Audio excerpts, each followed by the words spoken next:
Good evening, everyone. This is Lee the Appraiser for another episode of Amazing Appraising from the APR57 gallery here right in New York City. So today, everyone is going to be honored to hear a special guest of ours.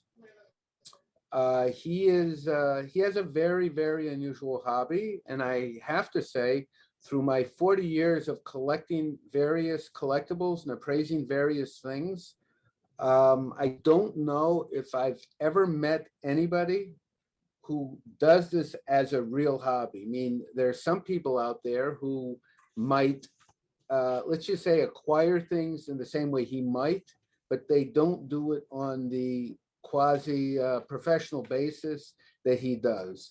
So I don't know if anyone can guess yet what that is, but he is a collector of baseballs that he acquires from the stands, I guess, and primarily, I guess he tries to get them on important occasions. So let me introduce a very, appears to be a nice gentleman. His name is Zack Hample. And Zack, tell us a little about yourself. Did I give you an accurate description of what you do? Yes, and especially the part about me being a nice gentleman. That's the most important thing that we have to start with. Oh, okay, fine. But Okay. you know, us That's native New Yorkers, we're all very nice.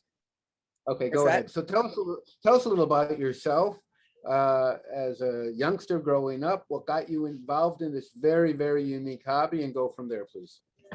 Sure. Being about 4 years old, maybe 5, and watching Major League Baseball for the first time on TV, the cameras would always show balls flying into the crowd and people going nuts to try to catch them. And the cameras would sometimes stay zoomed in on the fans celebrating like it was the best moment of their lives.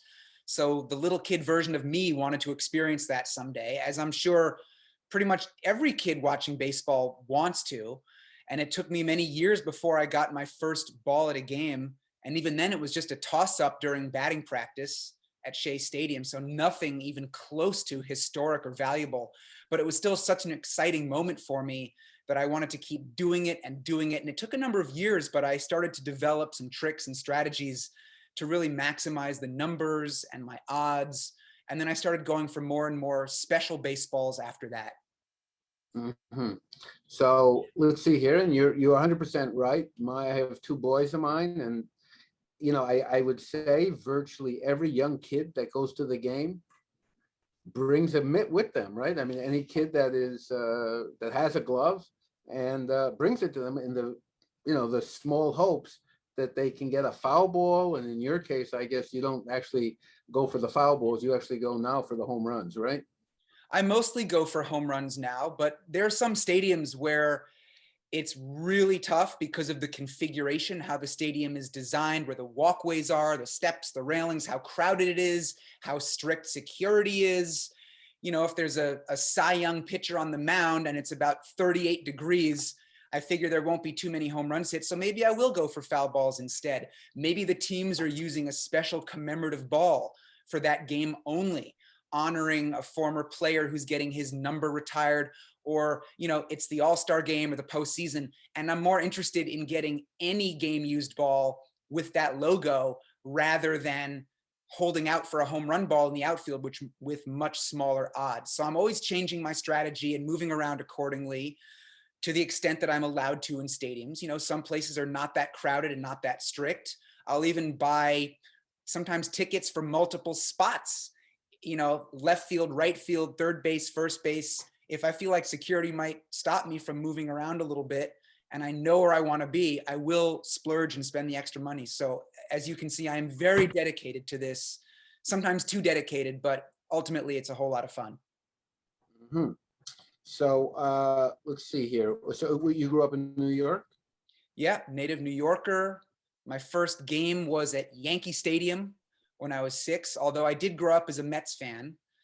And Shea and Yankee Stadium, you know, were practically my second and third homes in the early to mid 90s. I was there all the time, but I've gone to school out of state and summer camp out of state and traveled a decent amount for baseball and non-baseball. So definitely gotten to see some things over the years.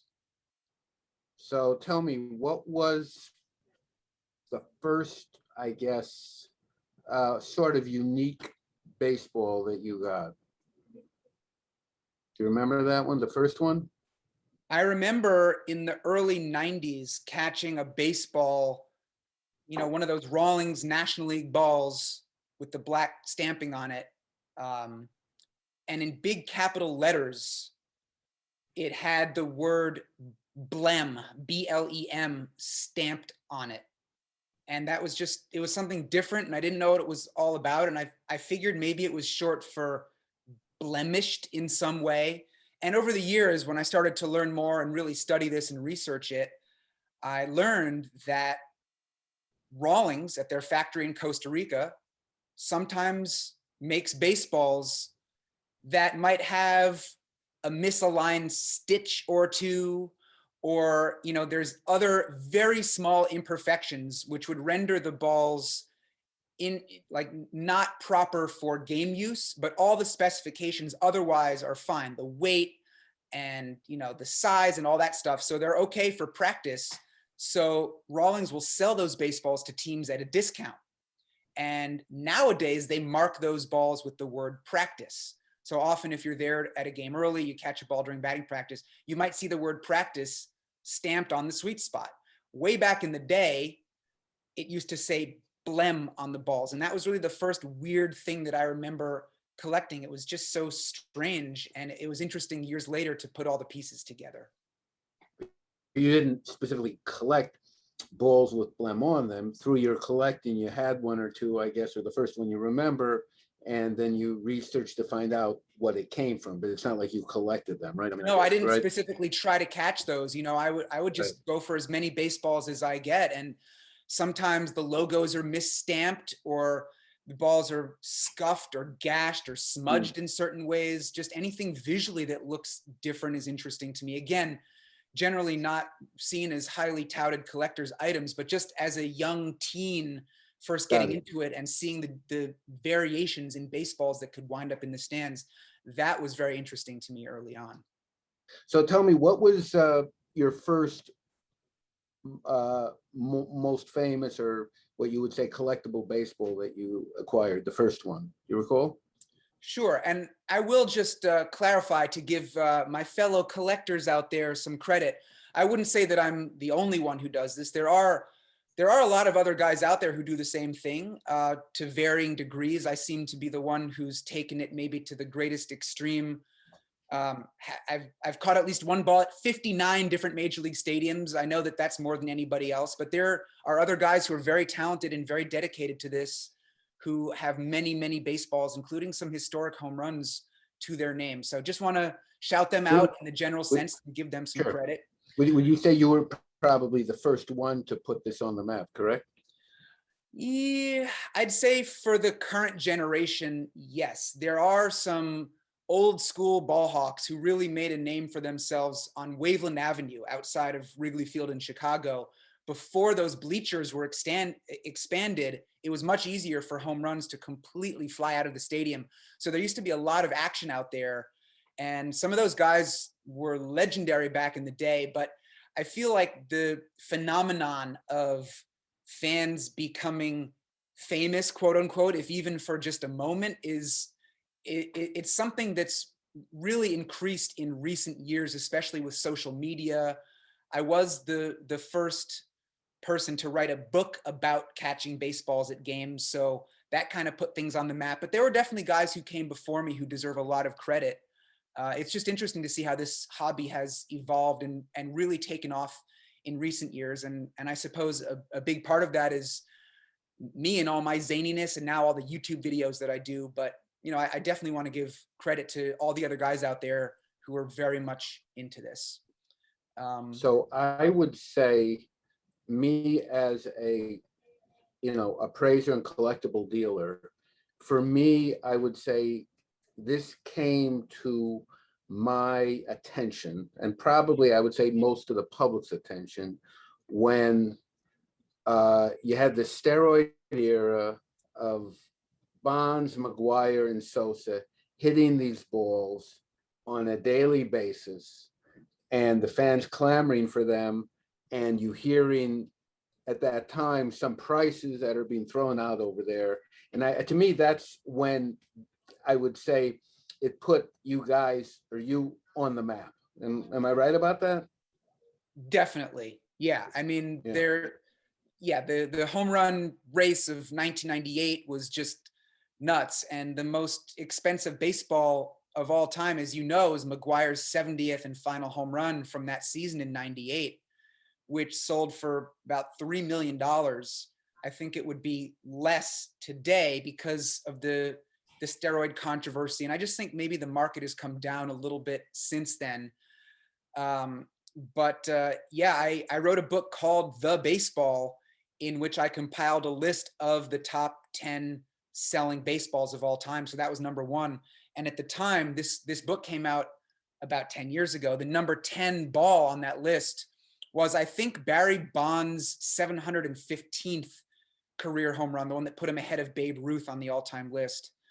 And that sold for a little over $200,000, maybe $220,000. Again, it's been a while and I don't have this committed to memory. I have gotten 2 baseballs that I think would be in the top 10 if I had sold them. But in both cases, I gave those baseballs to the player who hit them. One of them was Mike Trout's first career home run. And the other one was Alex Rodriguez's 3,000th career hit. And I would say I don't regret giving the baseballs back to them in the grand sense. But the one thing that kind of gnaws at me in a way is just, I wish I knew how much they would have sold for. Obviously, it would be nice to have the money as well, but I made the decisions at the time for various reasons, and I stand by that. No regrets, but it's like, would those baseballs have cracked my own top 10 list that I was putting together for the book? So yeah, pretty cool to have been a part of. So was A-Rod's 3,000th hit, was that a home run, in fact? Because otherwise, how else did he get it, right? Exactly. I mean, I suppose it could have been a ground rule double that bounced into the crowd, or if you really want to get wonky with it, it could have been like an infield single and the third baseman is charging in and throwing off balance, and the ball skips up into the crowd. No, I understand that, but I mean, assuming that all things being equal, I assumed it was a home run. Sure. Yeah. A-Rod, June 19th, 2015 at Yankee Stadium. First pitch fastball from Justin Verlander, belt high, outside corner, 95 miles an hour. And that short porch at Yankee Stadium is so tantalizing for lefties and righties. And A-Rod just kind of flicked his wrists out and sent that ball out in my direction. And interestingly, that ball that A-Rod hit, the home run for his 3,000th hit, would not have been a home run in any of the other 29 major league stadiums, because it only reached about the 4th or 5th row out there. And Yankee Stadium is it's about 310 feet, right? Yeah, I mean, Philadelphia is pretty close. They have a very shallow wall also, but it's about twice as high as Yankee Stadium. So all the circumstances were perfect, and I got super lucky on that one. Anytime I catch a ball, I feel lucky. But then again, whenever I don't catch one, I almost take it as an insult and I feel unlucky. It's like, come on, I'm out here. I have this space to move. Sometimes I don't have space, but I always want every ball to be hit to me, and I always feel like I'm going to catch it. And, you go to enough games and you put yourself in the right place enough times, things are going to work out in your favor, at least here and there. We have the very interesting Zack Hample, baseball collector from the stadiums. Is there a word other than that that we can identify you as a collector? That's it, right? You collect balls that are hit out of the stadiums, right? Yeah, I mean, the word that gets thrown around is ball hawk. So I consider myself a ball hawk. I mean, a hawk is a predatory animal, so I guess there could be a negative connotation. But really, I actually give most of my baseballs to people that I catch. The historic ones I'll give to the players if they want them. Special baseballs with commemorative logos and other game home runs I'll keep for myself. But most of the time, I give the baseballs away at this point. So I don't know if hawk. So my understanding is, I didn't know this. Again, this is the first time I'm talking to you and meeting you, but I had thought that you sort of had like you said, a tough reputation for, I would think, of not giving the balls away, but because of the fact that your reputation is that you're very good at what you do and very aggressive in what you do. And therefore, I assume that you kept most of the baseballs when you went to that much trouble to get them. But you're saying that's not the case. You're saying you have given the majority of them away. Is that true? Or I've given the majority of them away over the last 5 to 10 years. When I was a kid myself, and in the first half of my collection, I kept most everything. But now, yeah, I mean, there are games when I average 5 or 6 balls a game, including batting practice, and I've gotten as many as 36 in one game back in Cincinnati about 10 years ago. And now whoa, I definitely give away the majority of my baseballs. I send some directly to a charity called Pitch In for Baseball and Softball that provides equipment to kids and communities all over the world. And often when I catch a ball in batting practice, I just look for the nearest kid with a glove and I ask that kid if they've gotten a baseball yet.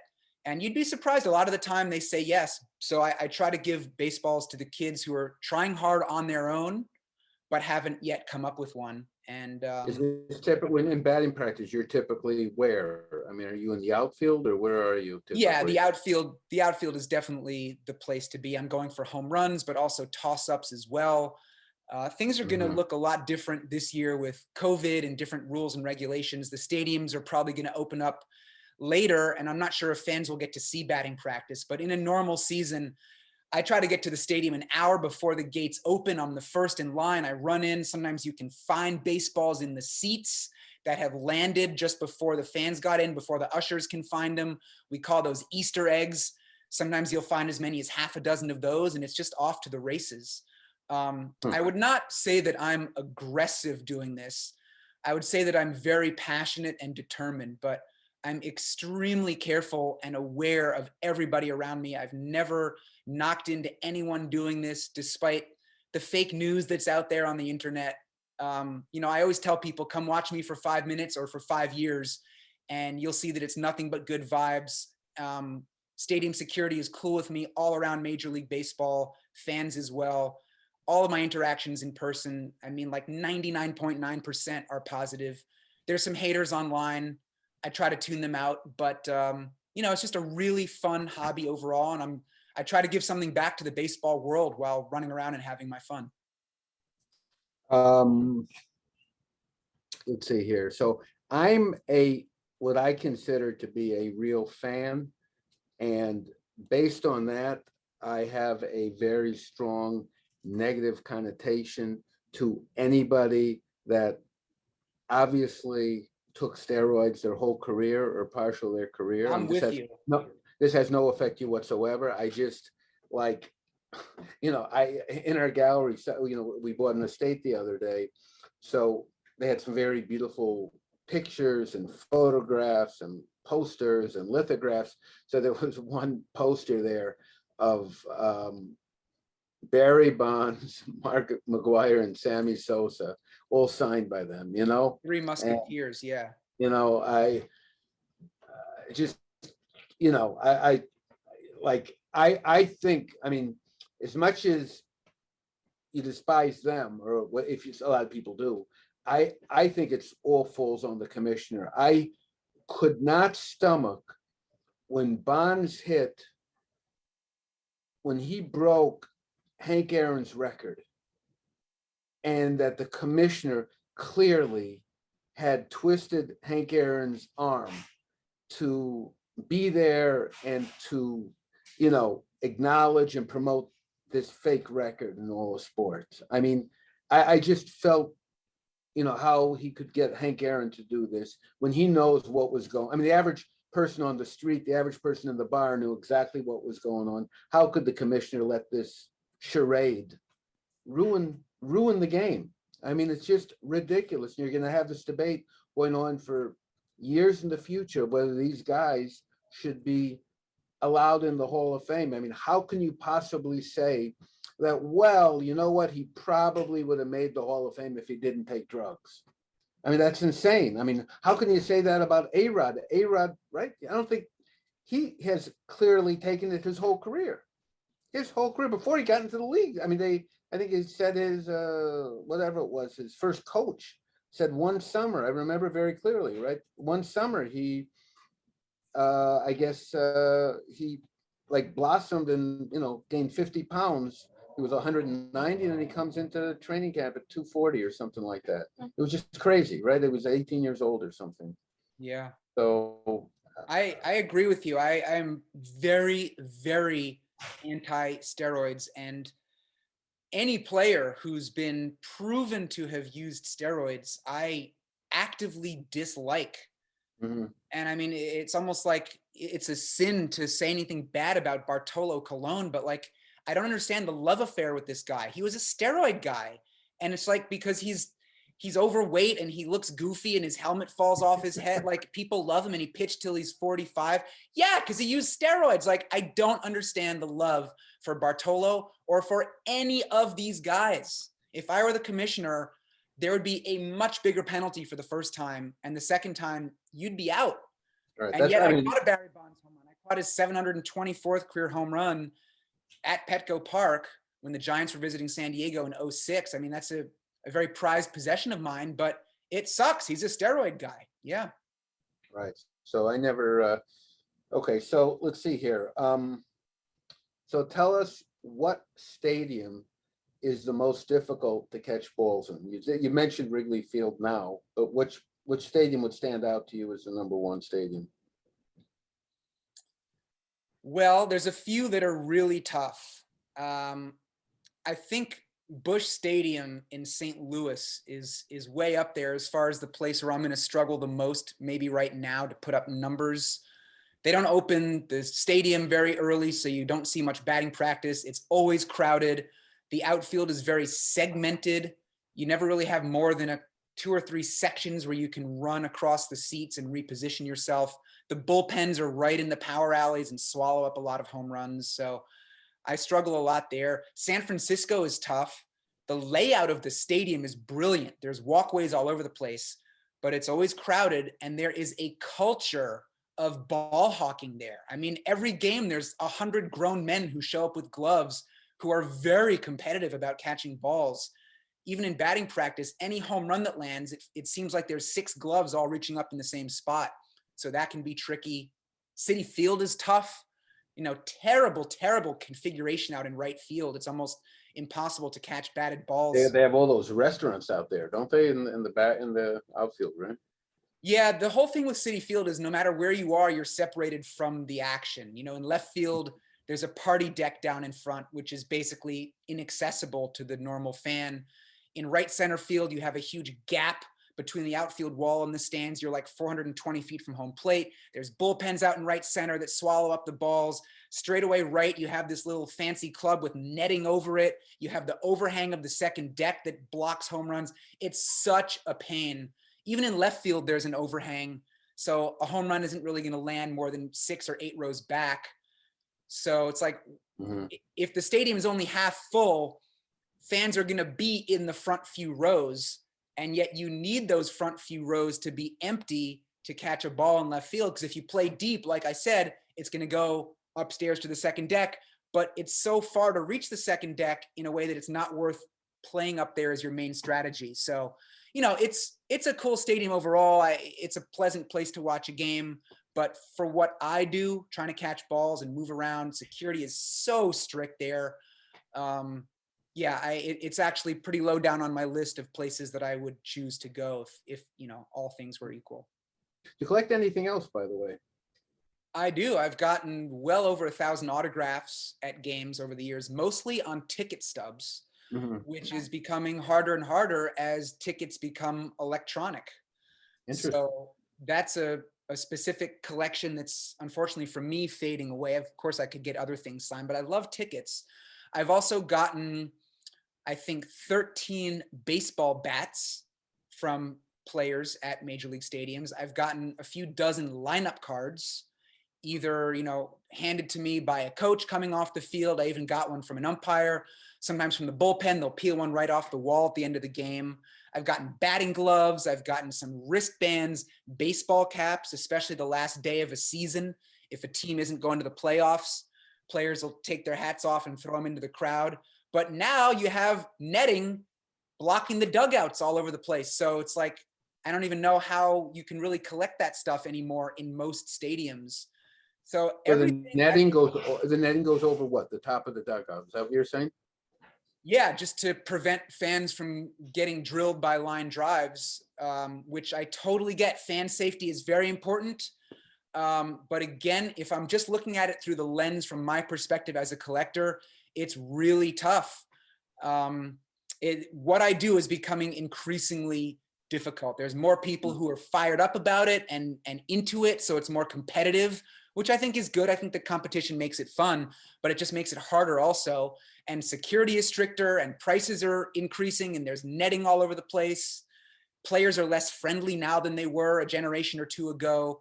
Mhm. So it's hard for an outsider to get a piece of the inside. So that's kind of what I do, is I try to bring people to the inside with me and find ways to connect to the game and connect to the players. But yeah, like I said, it's getting increasingly difficult. So are you based in New York City? Is that Yep. where you live? You live here? New York City, easy subway ride to Yankee Stadium, Citi Field. Do you And do anything else besides this? Or I mean, are you is this your career, your profession now, or what? it has become a full-time thing for me. Yeah, the main driving force in my life is my YouTube channel. So that's very much a full-time thing. I travel to games. I would say I'm on the road more than half the time during a typical baseball season, often with my videographer. I work with corporate sponsors. I promote them in the videos. I run a business called Watch with Zack, where I take people to games. I have a merch line now. And I do shout outs on the app Cameo for people. And yeah, I mean, it's just like all baseball things, kind of doing So my, all these YouTube things, this generates income, and I guess right through sponsors or advertisers or stuff like that. Is that right? yeah, absolutely. Google owns YouTube. Okay. And there are advertisements that run on my videos, which Google selects based on, spying on people and listening on your devices and seeing what you're looking for. So they basically put ads tailored to people on the videos, and I allow that on my channel.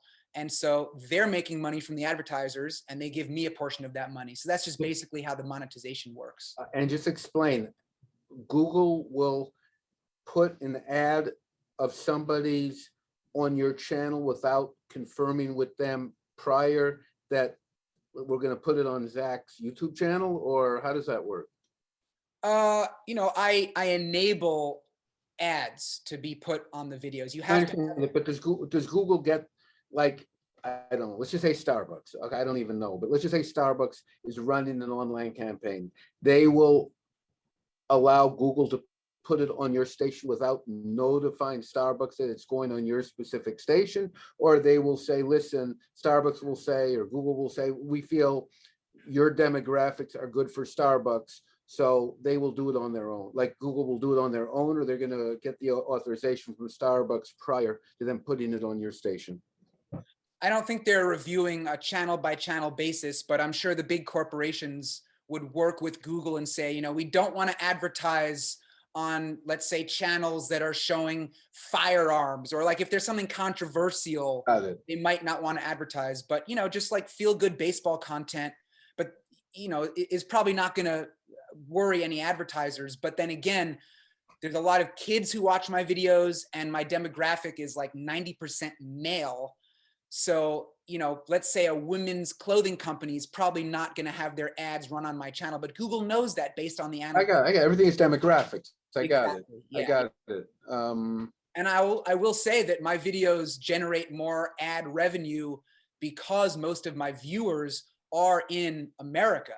Whereas if most of my viewers were, let's say, in a country overseas where, the people don't have as much money overall as a population, it's, economically struggling, then the advertisers aren't paying as much. I got it, right, 100%. So, it's fascinating to think about how this whole system works, and it's cool to be a part of it. And how long have you been, say, generating income through, I guess we'll call it social media marketing, advertising, etc.? 2016 was when it first started. I had already gotten more than 1 million views on my YouTube channel, and I still wasn't monetized. It was just like a side fun hobby, like, oh, I'll Yeah. do some videos and share it with people. And I had a friend who was like, dude, you need to monetize that. And she showed me how to do it. And I told her, I said, if I ever make any money from this, the first thing I'm going to do is take you out to lunch. And, you know, it took a couple of months, you know, before the first check rolled in, but we went and had a very nice Greek lunch with that first check from Google.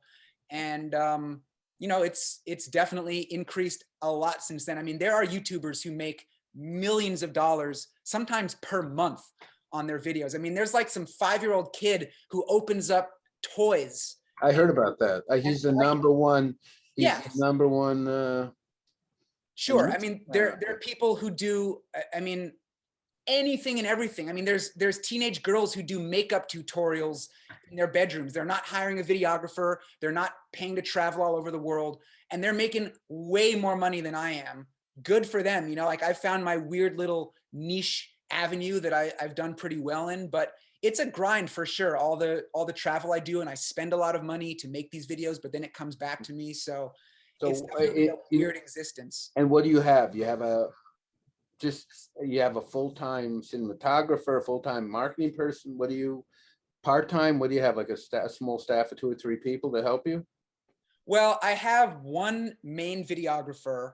He's not on the payroll, so I guess he'd be, you know, an independent contractor. He's a cameraman for actually various network television programs in New York. Okay. And he works for Major League Baseball as well as an instant replay tech on the field. So his schedule is pretty full, but he can also request days off. So whenever I want to do a trip, it's like, all right, don't book any days with the networks. Don't book MLB. We're going out for 8 days. We're going to hit the Midwest. We're going to fly out to Chicago, rent a car. We're going to, you know, go to Milwaukee, Detroit, whatever. And then we come back and he does his other work and I pay him on a per video basis. And what does he actually film? Like, what does he film that I'd want to see? Like, what's on the video that I understand you catch my handsome face. Hello. Huh? I said my handsome face. That's what people want to see. No, Really? so the typical video for me at the ballpark is my entire day from beginning to end. And the thing that people seem to love the most is me running around like a maniac catching baseballs. But that's not the only thing. Every video that I do has a narrative arc to it. So I get there very early before the stadium opens. I give an intro. I talk about what's special and interesting that might happen at this game, run inside, try to catch balls, lots of action, sometimes interacting with the players. Batting practice ends. I give a little recap of what went down, often go find some food. I eat the biggest, craziest thing at the stadium, go over to the bullpen or the dugouts, watch the players warming up, try to get some autographs, move around the stadium during the game, show different features, the architectural quirks, give scoreboard updates, and, you know, film the action here and there and try to run into as many characters as possible. And I wrap it all up at the end. And it's just, you know, it shows people how they can maximize their time at the stadium and really make it interactive and fun. And so a typical video like that, I guess that could be probably, I mean, it would take your time, probably about 6 hours, I guess we're talking about of your time, right? Right before the game, batting practice, during the game, after the game, closing. So on something like that, what is that? How do you edit that down to what? How much time on your video? I would say about 10 to 15 minutes is the average length. Sometimes it's a very quick day with not as much action. I mean, it's always going to be an entertaining video. I'm not going to drag it out to a certain length to reach that length. So if it's a shorter video, fine. I've done stadium videos more than 20 minutes sometimes if there's just endless cool stuff happening. And it takes a long time to edit. I work with 2 guys, brothers in New Jersey, who do editing for me. Sometimes I edit on my own. There are several other videographers that I have at my disposal who sometimes fill in for a game or 2 here and there. So it's a massive undertaking. I don't have anybody running my social media for me. I do it all myself, and it could be a full-time job just answering comments and emails from people, because it's endless and it's fun and I love to interact with people, but sometimes I need to unplug from it all and do my best to get away from baseball. You know, as much as I love this, I actually enjoy my life in the off season even more when there is no baseball. Okay, we're going to take another short break and we'll be right back.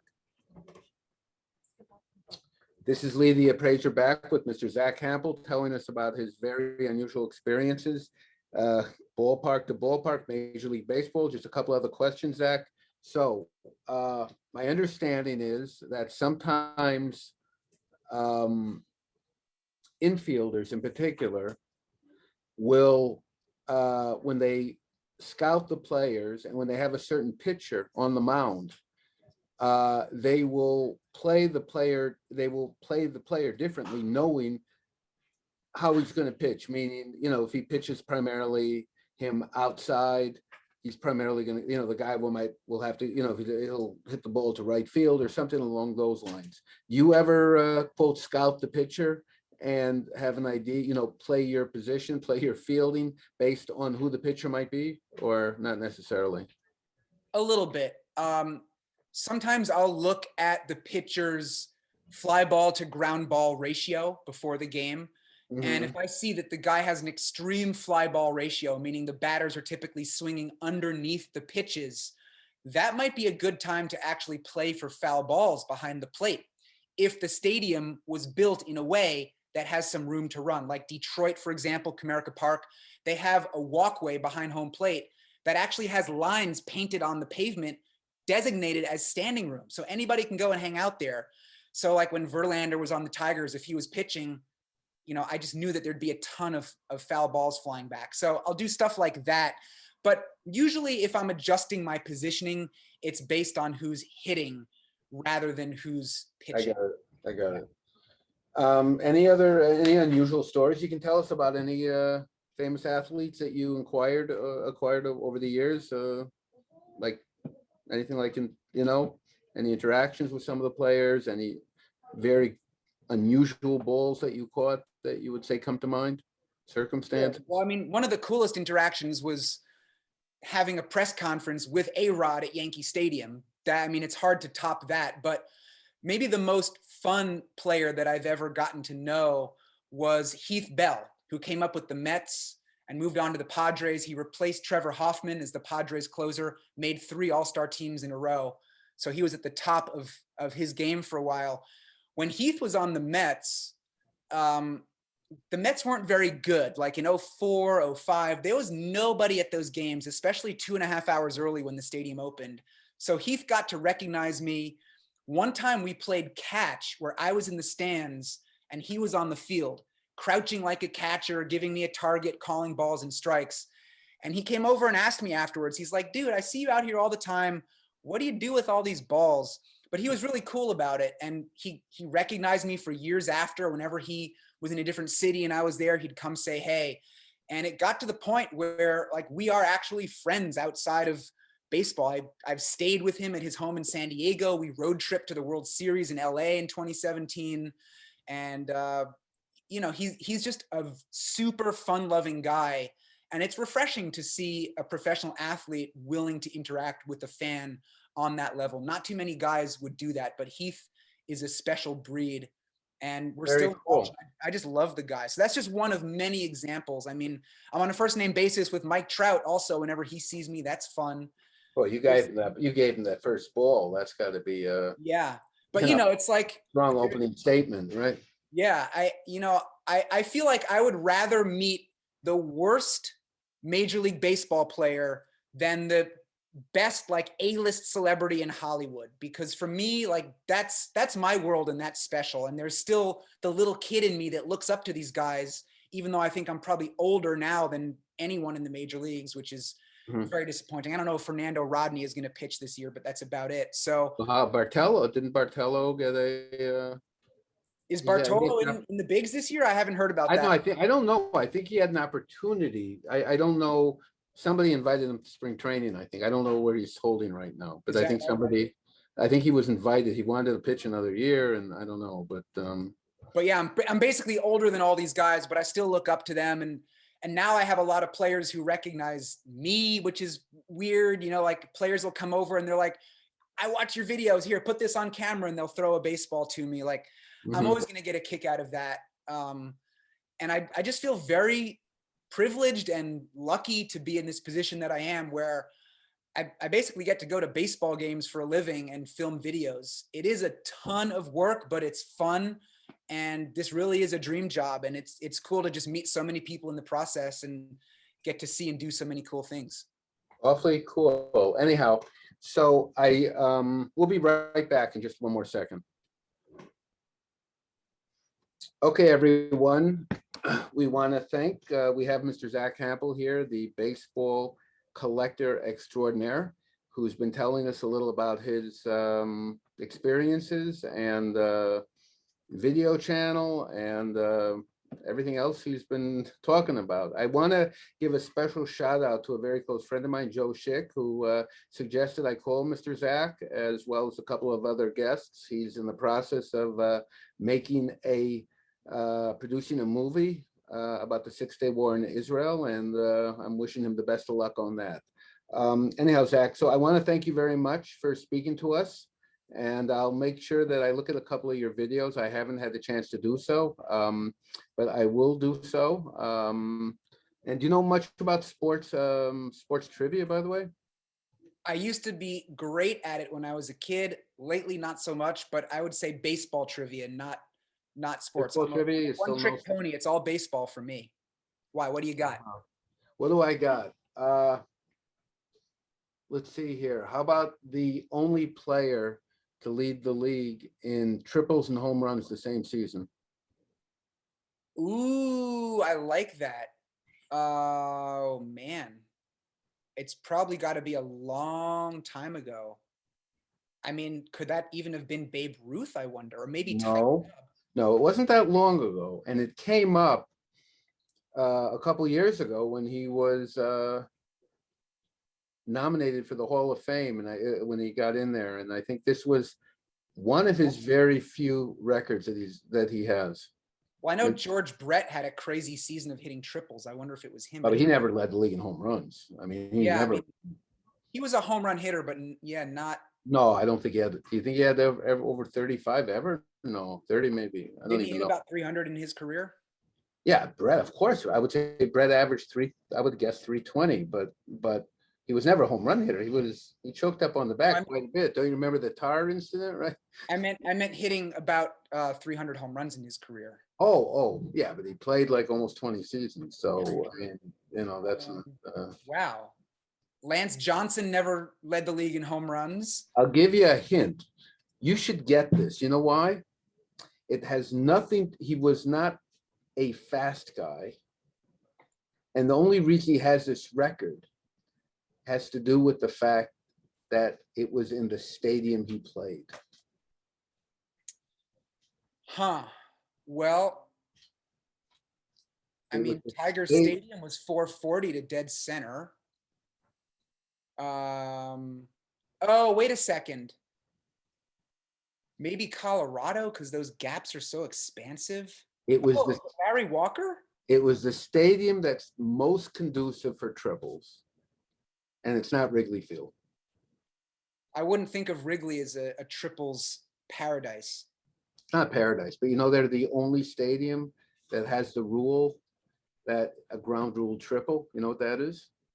A ball that gets stuck in the ivy would be a ground rule triple. Yeah, that's the only stadium that had that rule as a ground rule triple. That's a good trivia question by itself. But so this stadium, I'll give you a hint. It was the Green Monster. Wow. Oh, wait a second. Was it Jim Rice? It was Jim Rice. Okay. Okay, so I spoon-fed you a little bit. Yeah. It was the stadium that made the whole triples. That's pretty cool. Yeah. Once I had the stadium, and not that long ago. Yeah, I can visualize the back of his baseball card, the Topps card, with all those bold italicized numbers. Yeah. Those were always right. That's records. That's leading the league, right? Those are the leading the league in this, leading the league in that. Those italics, right? Sure. So, good question. Thanks. Okay, so anyhow, Zack, so be well. We'll talk shortly. And I want to thank you very much for being a guest on our show. And we will hopefully be with you guys again next week on WOR Radio 710 at 8 o'clock. Okay, Zack, take care.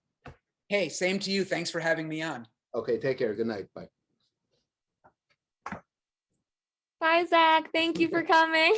All right, It was you're welcome. That was fun and interesting. wonderful. It was a really Okay. amazing interview. So-